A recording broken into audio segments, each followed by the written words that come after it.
தாவேகா பொதுக்கூட்ட கூட்ட நெரிசலில் சிக்கி 41 பேர் உயிரிழந்த விவகாரத்தில் புசி ஆனந்த், நிர்மல்குமார் ஆகிய இருவரும் முன்ஜாமீன் கோரி மெட்ராஸ் உயர்நீதிமன்ற மதுரை அமர்வில் மனு தாக்கல் செய்ய இருப்பதாக தகவல் வெளியாகி இருக்கிறது. கூடுதல் விவரங்களோடு இணைகிறார் செய்தியாளர் மாரிச்சாமி. மாரிச்சாமி, வணக்கம். இந்த தகவல் குறித்து கூடுதல் விவரங்கள்.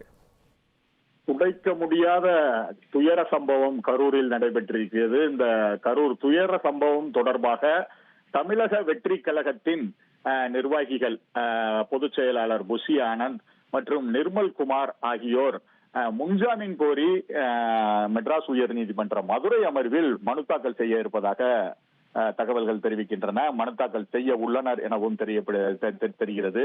ஏனென்றால் கரூர் சம்பவம் குறித்து வழக்கு பதிவு செய்துள்ள கரூர் காவல்துறையினர் வரிசையாக தமிழக வெற்றி கழகத்தின் நிர்வாகிகளை கைது செய்து வருகிறார்கள். தனிப்படைகள் அமைத்து அவர்களின் கைது நடவடிக்கை தொடர்ந்து கொண்டிருக்கிறது.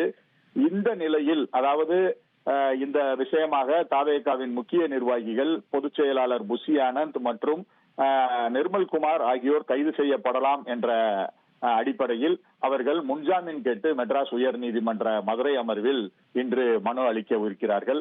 இந்த மனுவானது இன்று, அதாவது இது தசரா விடுமுறை கால நீதிமன்றம், இந்த விடுமுறை கால நீதிமன்றத்தில் இன்று மனு தாக்கல் செய்யப்படும். மனு தாக்கல் செய்யப்பட்ட பின்னர் இன்று வெள்ளிக்கிழமை விசாரணைக்கு வருவதற்கான வாய்ப்புகள் இருக்கிறது.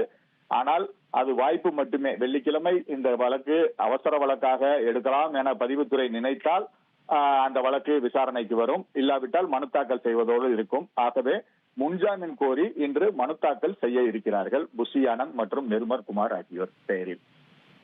விவரங்களுக்கு நன்றி மாரிச்சாமி.